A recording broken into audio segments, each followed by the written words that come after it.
Hi, we're back with the next video in the nutrition series. I also always wondered in terms of home food or like feeding my pet meat a lot about bones. So is it really good to feed my dog bones? So there are different kinds of bones. It depends on what we're talking about here. There can be the treats that are the yak bones and all, but let's leave that for a different video. In this, let's be specific. Beef bones, mutton bones, chicken bones, cooked bones, uncooked bones. What are we talking about? A lot of people say bones are good for your dog. It's just their nature to eat chicken bones, mutton bones, whatever.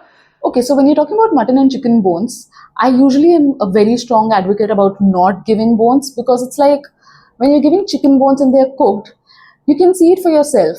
When I bite into it, it's really brittle. Are bones really not a great source for dogs as they can genuinely harm them? So it's like when I'm biting into a bone, even if it's a leg piece or a breast piece, I can easily break the bone with my teeth. So imagine how strong their teeth are, and the bone will definitely break.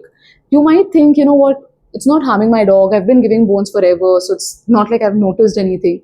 But what we don't realize is the tiny pieces of the bones can keep accumulating inside to a point where then it can lead to a foreign body later on in life, or else even those splintered bits can just cause a little bit of trauma in the tract as it passes out.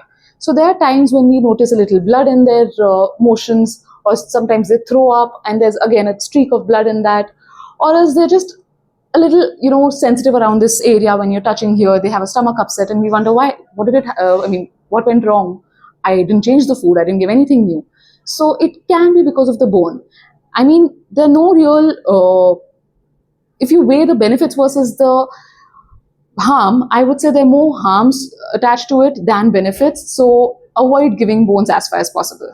I also remember you very explicitly telling me not to feed super strong bones to Bubbles when I was in her experimental food phase because they might just shatter and might get stuck in her throat. Okay, now I'll cover the hard bones like you mentioned. So that would be something like the beef bones or even the mutton bones, which the big ones which we use. I would classify them as the hard bones. I still say no for that. I know I said no to you many times about Bubbles as well, and I still stick to that because while they might not always splinter or cause a foreign body, they still have side effects, as in they end up harming their teeth.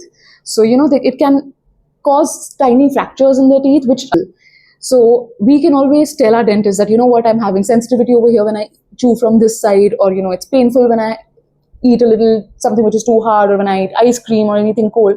But they can't really speak for that. And how often do you get a complete dental check done for your dog? How often do you see if all their teeth are normal, if there are any microfractures over there? Because trust me, it's extremely common. I mean, if I just see the teeth like this, I'm going to be like, okay, this is healthy, this doesn't look bad. But what I can't see are the roots underneath. For that, I need to go for x-rays on a regular basis. So these hard bones, when they're chewing on it, it can harm their teeth in a way. It can lead to a fracture in the roots, or it can just lead to a microfracture of the tooth. And that in turn is going to cause a lot of pain over time. It's going to cause a lot of other issues over time. And we just keep wondering, why is she not eating that well? I mean, is she bored of the food, or maybe she's just upset with me, or, climate change, whatever. But there are multiple reasons for that, and this can be another reason as well. So this was our episode about bones and whether they're good for your pet or not. And in the next one, we're going to talk about raw food. So we get a new episode out every Wednesday at 6:30 p.m. Don't forget to like, share, and subscribe.